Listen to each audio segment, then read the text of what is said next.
తెలంగాణ తల్లి తెలంగాణ తల్లి తెలంగాణ తల్లి నిన్నటికెళ్ళి పేపర్లు మర్రేసినా టీవీలు ఆన్ చేసినా సోషల్ మీడియాలో జొర్రినా అంతటా తల్లే గానొచ్చింది. ఇయాల సుత తల్లిదో వివరం ఉంది గాని మొదలైతే హెడ్లైన్ చూడుర్రి. మాదే తెలంగాణ తల్లంటున్న బీఆర్ఎస్, 10 ఏళ్లు ఎందుకు పెట్టలేదన్న కాంగ్రెస్. ప్రజావాణి షురయ్యి ఏడాది తిప్పలు తీరుస్తానికి వేదికైంది.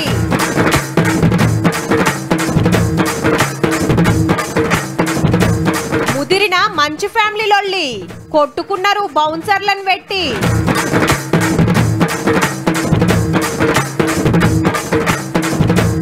మంత్రి కాబోతున్న నాగబాబు సెటైర్ లేచిండు అంబటి రాంబాబు.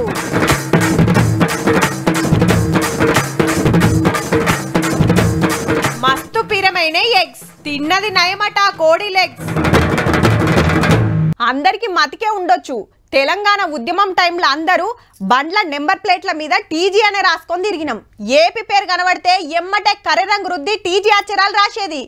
మరి ఏమైందో ఏమో, మన రాష్ట్రం మనకు వచ్చినాక టీజీ బదులు టీఎస్ అని మారుస్తే 10 ఏళ్ళు అట్లనే ఉన్నది. కాంగ్రెస్ రాగానే ఉద్యమాన్ని గుర్తు చేసుకుంటా మళ్ళా టీజీకి మార్చిండ్రు. అట్లనే తెలంగాణ రాష్ట్రానికి గీతం కూడా తెచ్చిండ్రు. ఇక ఇప్పుడు తెలంగాణ తల్లిని తెస్తే కొత్త కొత్త లొల్లి కాబట్టే. చూద్దాం పాండ్రి మరి ఎవల మాట ఏందో అసలు సంగతి ఏందో. రాత్రి చీకట్ల మంచిగా చూసిండ్రో లేదో ఇప్పుడు చూడండి తెలంగాణ తల్లి ఎట్లున్నదో. 17 అడుగుల విగ్రహము, కింద పీఠం 3 అడుగులు కలిపితే 20 అడుగులు ఎత్తు. సచివాలయం పెద్ద దర్వాజాకు ముంగట నిలబడి దీవనార్తి పెడుతున్నట్టే ఉన్నదిలే. పల్లెటూళ్ళో ఓ పెద్దమ్మో నాయనమో లెక్కుంది అని అంటున్నారు చూసిన వాళ్ళంతా. సేమ్ ఇసొంటి విగ్రహాలే 33 జిల్లాల కలెక్టర్ ఆఫీసుల ముంగట, ఎస్పీ బంగ్లాల ముంగట పెట్టిస్తుందట గవర్నమెంట్. తల్లి మీద సోషల్ మీడియాలో ఎచ్చిపచ్చి రాతలు రాస్తే కేసులు అయితే కానీ బీఆర్ఎస్ పార్టీలు అయితే అస్సలు తగ్గుతలేరు.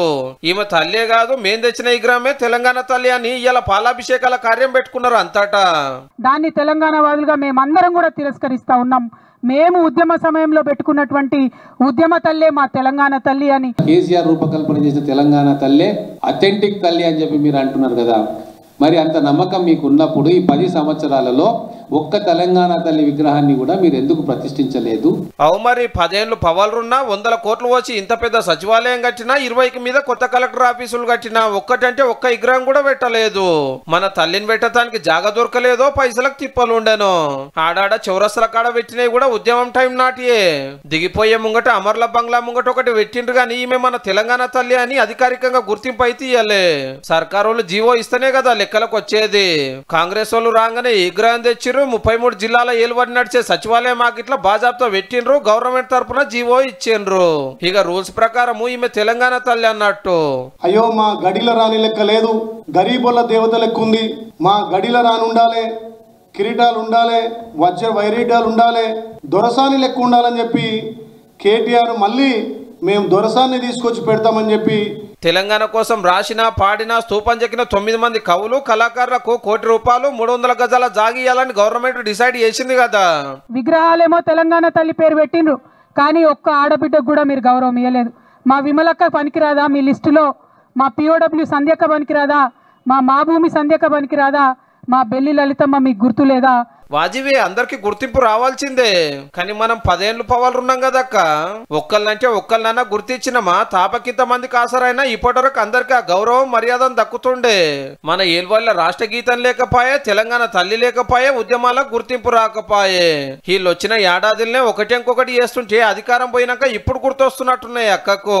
ఇక అన్నేమంటున్నాడంటే, ఆ కాంగ్రెస్ తల్లిని కూడా సకల మర్యాదలతో మీ గాంధీ భవన్ కే పంపించడం ఖాయం ఖాయం.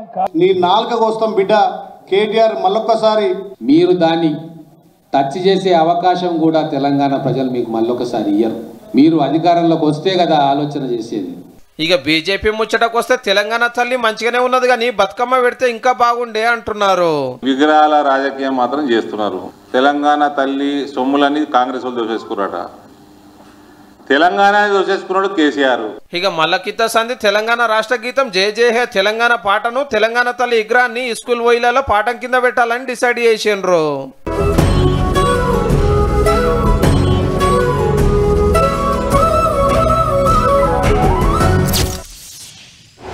ఆర్డీఓ కాడికి పోతే ఎంఆర్ఓ కాడికి పోవాలి. ఆడిపోతే మాతాన కాదు ఇంకో ఆఫీస్లో అంటారు, ఆడసుత పని అవుతుందా అంటే మాతాన కాదు కలెక్టరేట్కే పోవాలంటారు.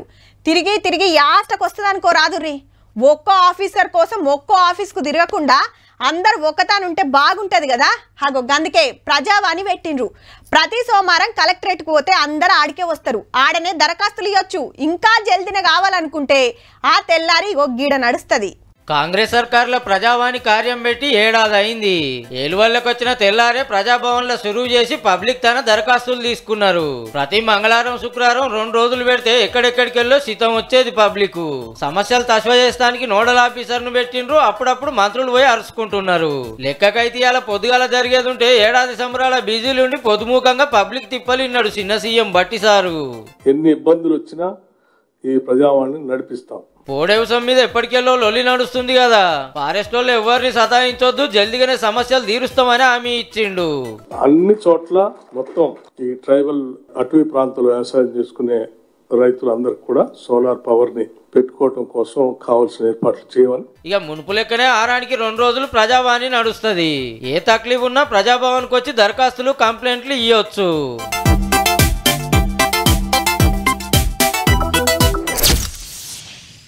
పార్లమెంటు సమావేశాలు వాడివేడిగా సాగుతున్నాయి. ఒకే దేశం ఒకే ఎలక్షన్ బిల్లును సభలో ప్రవేశపెట్టేందుకు ప్రభుత్వం పావులు కదుపుతోంది. మరోవైపు ప్రతిపక్షాలు నిరసనల జోరు పెంచాయి. అధికార పక్షాన్ని ఇరుకున పెట్టేందుకు తమ నిరసన గలం వినిపిస్తున్నాయి. అవినీతే ప్రధాన అజెండాగా ప్రభుత్వాన్ని ప్రశ్నించడంతో 2 పార్టీల నడుమ మాటల యుద్ధం నడుస్తోంది.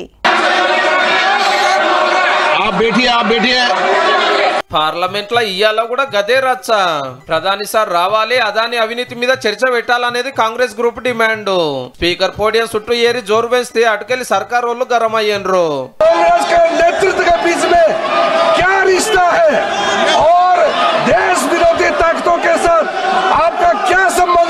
ఎంత చెప్పినా ఇంటలేరని లోక్సభను రేపటికి వాయిదా చేసిండు సారు. అటు పెద్దల సభలో కూడా ఇదే లొల్లి. వాయిదాల మీద వాయిదాలు పడ్డది. మాట్లాడటానికి మైక్ ఇస్తలేడని రాజ్యసభ చైర్మన్ మీద అవిశ్వాసం పెడతానికి తయారైంది కాంగ్రెస్ పార్టీ. లోపటి ఇట్లా నడిస్తే బయటకి ఇట్లా. మోడీ అదాని ఫోటోలు ఉన్న సంచులు పట్టుకొని నిరసన చేసిండ్రు.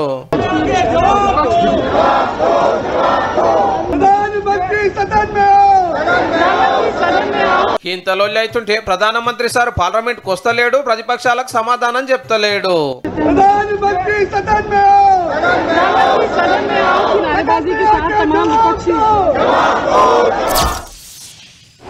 భారతి భార్యాభర్తల సంబంధం గురించి, కుటుంబ సభ్యుల అనుబంధం గురించి ఓ ఇంగ్లీష్ కవి ఏమన్నాడో తెలుసా?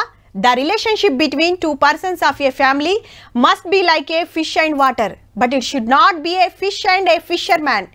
ఎప్పుడో పెద్ద రైట్ సినిమాలో మోహన్ బాబు సార్ చెప్పిన డైలాగు మీకు ఇంగ్లీష్లో చెప్తే మాతికొస్తుందని చెప్పిన. ఇది సినిమాలా.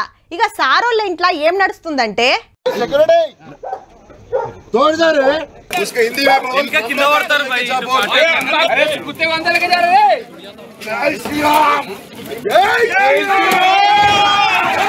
ఏహే ఎక్కడిది సినిమా చూసినట్టే ఉంది Mohan Babu sir farm house కాడ. అటు పెద్ద కొడుకు పైల్వాన్లు, ఇటు చిన్న కొడుకు పైల్వాన్లు. చూసుకుందామంటే చూసుకుందామని దంచుకుండ్రో మల్క. అగో మనోజ్ సార్ ను కొడితే అంగి చినిగింది.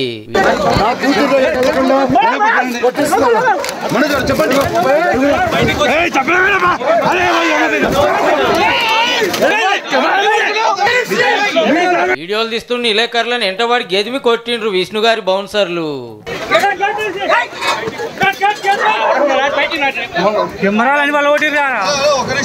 నిన్న మొన్న ఒక లెక్కుంటే ఇలా విష్ణు సార్ వచ్చినాక సీన్ అంతా మారింది. ఈ పెద్ద కొడుకు తండ్రి ఒక దిక్కు, చిన్న కొడుకు మనోజ్ ఒక దిక్కు. మావంతో నాకు అపాయం ఉందని Mohan Babu sir police complaint ఇస్తే నా మీద అటాక్ జరిగే డేంజర్ ఉంది, సెక్యూరిటీ కావాలని డీజీపీ ఆఫీస్ లో మనోజ్ ఫిర్యాదు అయిండు. ఈడికెళ్లి ఫామ్ హౌస్ కు పోయే వరకు గేట్లు బంద్ చేసిండ్రు. ఎంత తీయమన్నా తీయకుంటే గేట్లు వలగొట్టి లోపలికి పోయిండ్రు ఇద్దరాలు మొగలు. మోహన్ బాబు గారికి ఆవేశం ఆగక మీడియా మీద సిగమూగిండు పోలీసుల ముంగట్నే. ఆస్తులు పంచుకునే కాడ అన్నదమ్ముల నడుమ కీసులాటై కేసులు పెట్టుకునే కాదు కొట్టుకునే కాడికి పోయింది. సినిమా కంపెనీల క్రమశిక్షణ అనుకుంటా పెద్దరికం చూపించే పెదరాయుడు ఇంట్లో తీర్పియలేక గిట్ల బదాట్ల పడ్డారు.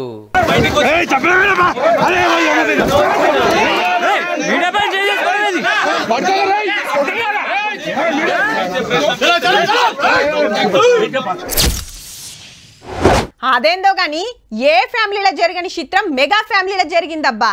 అన్నయ్య చిరంజీవి పెద్ద మెగాస్టార్, అటెన్క నాగబాబు సార్ యాక్టర్ అయిండు, పెద్ద ప్రొడ్యూసర్ అయిండు.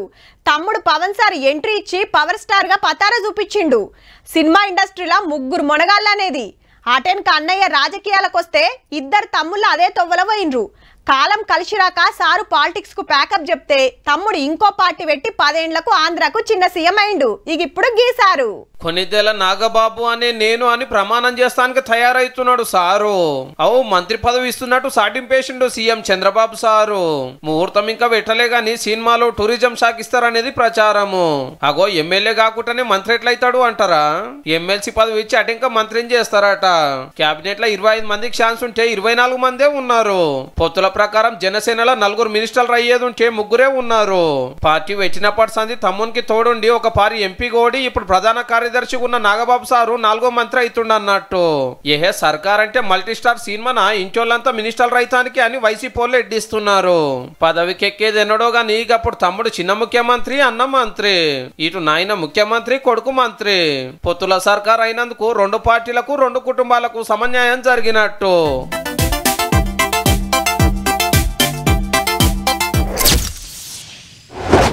మీరు పవర్లు ఉండగా అన్ని వేల కోట్లు తిన్నారని వాళ్ళు, మీ ఏలువడిలా 1,00,000 కోట్లు తిన్నారని వీళ్ళు, పబ్లిక్ సొమ్ముతోటి బంగ్లాలు కట్టుకున్నారని ప్రతిపక్షం, పైసా తిన్నట్టు చూపించినా రాజీనామా చేస్తామని సర్కారు. మైకుల ముంగట గట్టిగానే మాట్లాడతారు. అవినీతి అంటే తక్కువ 100,000 కోట్లు ఉండాల్సిందే. ఏ చిన్న కాంట్రాక్ట్ పట్టినా అల్కగా వస్తాయి మరి. కానీ గీ ముచ్చట చూడుర్రిగా. 3 అంతరాల బంగ్లా, ముంగట పచ్చటి గార్డెన్, లోపల జిమ్, బాత్రూమ్ లో కూడా చెమక్కుమనే షాండ్లియర్లు, తొట్టితానం చేస్తానికి టబ్బు, కింద పిరంగల్ల మార్బుల్స్, స్టీమ్ బాత్ అర్రా. అబ్బా బతుకుతే గిసొంటింట్లో బతకాలరా భయ్ అనిపిస్తుందిలే. ఇంతకీది ఎవరిది అనుకుంటుండ్రు? సింపుల్ సీఎం, కామన్ సీఎం అని పేరు సంపాదించిన కేజ్రీవాల్ సార్ ఉన్నది. ఇది సర్కార్ బంగ్లా. ముఖ్యమంత్రి ఉన్నన్ని దినాలు ఇళ్లనే ఉండి మొన్న రాజీనామా పెట్టి ఖాళీ చేసినాక ఇంటి అందాలు, ఇంట్లో సౌలతులు చూడురని బీజేపీ వాళ్ళు వీడియో తీసి పబ్లిక్ లకు ఇడిచిండ్రు. ఇంత ముద్దుగా సింగారిస్తానికి 7-8 కోట్లు ఖర్చు అయిందట. గరీబ్ సీఎం కు ఖరీదు బంగ్లానా? ఇది ఇల్లా 7 స్టార్ హోటలా? మందు దందా పైకంతో మహారాజు లెక్క బతికిండని ఎడ్డియబట్టి చేళ్ళంతా జూటా ముచ్చట. వెనకటి పాత బంగ్లా ఆనల కురుస్తుంటే రిపేర్లు చేపించిండు గంతే అని సీపురు పార్టోళ్ళు. ఇక ఇడుజోడు 2 పార్టీలు పబ్లిసిటీ కోసం మన పుష్ప పోస్టర్లను పొట్టు వాడుకుంటున్నాయి. మా పుష్ప 4వ పారి సీఎం తగ్గేదేలే అని వాళ్ళు, అవినీతిని అంతం చేస్తామని ఢిల్లీ బీజేపీ అధ్యక్షుడి ఫోటో తోటి ఇల్లు. ఇంకో 2 నెలలైతే అసెంబ్లీ ఎలక్షన్లు వస్తున్నాయి. మళ్ళా ఇండ్ల నుంచి సినిమా పోస్టర్ల దాకా దేని నిడసకుండా ఎరైటీ ప్రచారం తోటి పబ్లిక్ లో పతార పెంచుకునే పనులు ఉన్నారు అన్నట్టు. కానీ సౌలతులకు పెట్టిన 7-8 కోట్లకే లోళ్ళైతే మా తెలంగాణలో ప్రగతి భవన్, ఆంధ్రాలో రిషికొండ ప్యాలెస్ కు పెట్టిన ఖర్చు లెక్క తెలిస్తే చక్కెర వస్తుందేమో పో.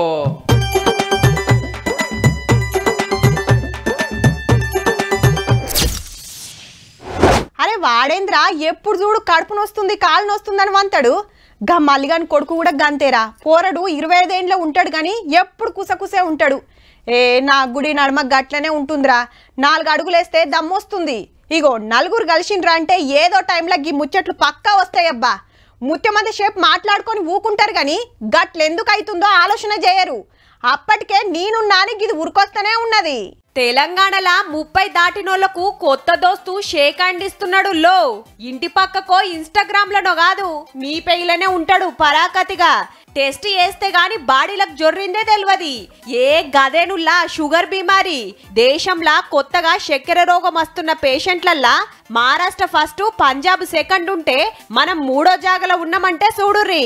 రాష్ట్రంలో 30 దాటినోళ్ళ దాంట్లో 100కి 14 మందికి బయటపడ్డదట. మరి సెంటరోళ్ళు 32 కోట్ల మందికి టెస్టులు చేస్తే 3 కోట్ల మందికి ఉందని తేలిందట.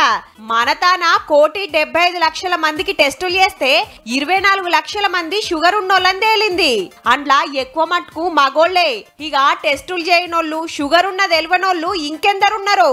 మానసిక ప్రశాంతత కోల్పోయి కూడా జాబ్ స్ట్రెస్ కావచ్చు, లేదు ఇంకో రకమైన స్ట్రెస్, కుటుంబ ఫినాన్షియల్ స్ట్రెస్ కావచ్చు, రకరకాల స్ట్రెస్లు. ఈ స్ట్రెస్ ను కూడా మనం పరిగణలోకి తీసుకోవాల్సినటువంటి. వెనకట 50-60 ఏండ్లు దాటినోళ్లకు అది కూడా 100లా 2-3 కుంటే మా ఎక్కువ. ఇప్పుడు పడసోళ్లే పేషెంట్లు కాబట్టిరి అంత మన పుణ్యమే మరి. లట్టు పొట్టు కడుపులేసుడు, పెయ్యలవకుంట బతుకుడు, ఎక్కుతే బండి దిగుతే ఆఫీసుల కురిసి, అడ్డమైన తినుడు నడక ఆపేసుడు, మళ్ళా ఫోన్ల కమాయి చేయవట్కే అద్దమ రాత్రి దాకా బజ్జునుడే లేకపాయే. హీగేముంది, బొజ్జలు పెంచుతాన్రు, రోగాలు కొనుక్కుంటాన్రు. షుగర్ ఒక్క పారొచ్చిందంటే ఎల్లకాలం మనతోటే. తినేది తిననీయది, తాగేది తాగనీయది. కాబట్టి ఈ తిండికి పెయ్యి ఎంత అలిస్తే అంత మంచిది. లేదంటే షుగర్లను బీపీలను ఫోన్ చేసి పిలిచినట్టే సుమా.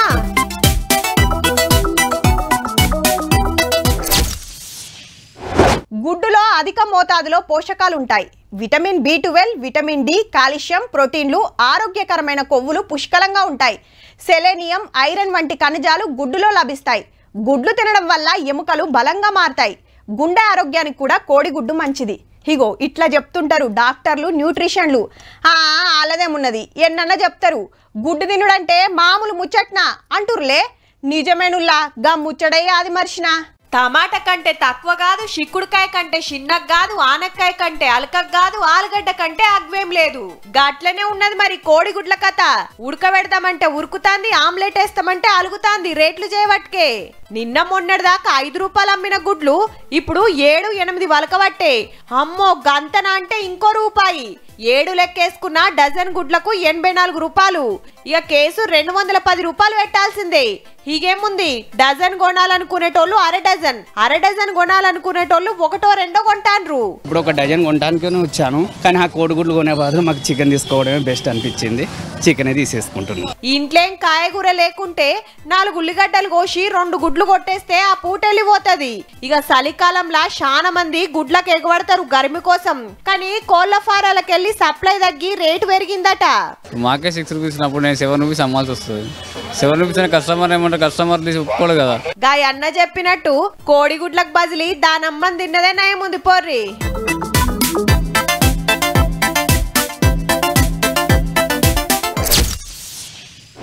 పొద్దుగాల లేచినప్పటి సంది ఆయిల్ల పూట మళ్ళా బెడ్ ఎక్కేదాకా మనతో ఉండేది ఎవలంటే ఇంకెవలు, సెల్ ఫోనే.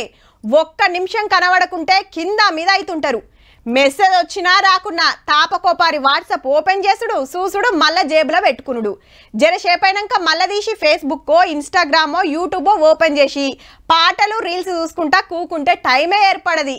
అట్లుంటది మనోళ్ళ ఆడకం. అంత ముఖ్యమైన ఫోన్ ఒకళ్ళ ఏడనన్న పోతే ఇంకేమున్నది, ఆశలు కొట్టేసుకోవాల్సిందే అంటురా. అట్లేం లేదు, పక్కా దొరుకుతుంది. కాకుంటే దానికో లెక్కుంటది. తీరు బ్రాండ్లు, తీరొక్క ఫోన్లు. పబ్లిక్ పోగొట్టుకున్న 3 కోట్ల ఇలువ గల్ల 1100 ఫోన్లు దొరకబట్టి ఎవల్దాళ్ళకు అప్పచెప్పిర్రు పట్నం పోలీసులు. ఇదే తొలత గాదుల్లో మునుపు 3 మాటల ఇట్లనే ఇచ్చిర్రు. వచ్చే నెల ఇంకిని దొరకబడతారట. ఈ అన్ని సైబరాబాద్ ఏరియాలనే. అంటే మాదాపూర్, రాజేంద్రనగర్, శంషాబాద్, బాలానగర్, మేడ్చెల్ల పోగొట్టుకున్నోళ్ళే. సెంటరోళ్ళు తెచ్చిన CIR పోర్టల్ తోటి దొరకవట్టుడు అల్కగైతుందన్నట్టు. ఫోన్లు రికవరీ చేసుట్లా సైబరాబాద్ 2వ జాగాలు ఉన్నదట. మొత్తం 90,000 ఫోన్స్ ఇప్పటిదాకా పోయినాయి మొత్తం స్టేట్ వైజ్ గా. అవి మనం ఒక్కొక్కటి రికవరీ చేసుకుంటూ వస్తున్నాం. తాపకిని దొరకబడుతున్నాం గాని ఫోన్లు జాగ్రత్తగా పెట్టుకోవాలి. ఒకళ్ళ ఫోన్ పోయి సైబర్ దొంగల చేతుల పడ్డదా అంటే శానా తిప్పలొస్తాయి అనుకొచ్చిర్రు పోలీస్ సార్లు. మరి ఇలాంటి ఫోన్లు మీరు పోగొట్టుకున్న తర్వాత సైబర్ నేరగాల చేతిలోకి వెళ్తే అందులో ఉన్నటువంటి మీ డబ్బులు మాయమైపోతాయి. పోయిందనుకున్న ఫోన్ దొరికే వరకు ఓనర్లది చిన్న సంబరం కాదు పో. ఈ కాంచన్న దొంగల కంట్ల పడకుండా జర పైలంగా పెట్టుకోరి మరి.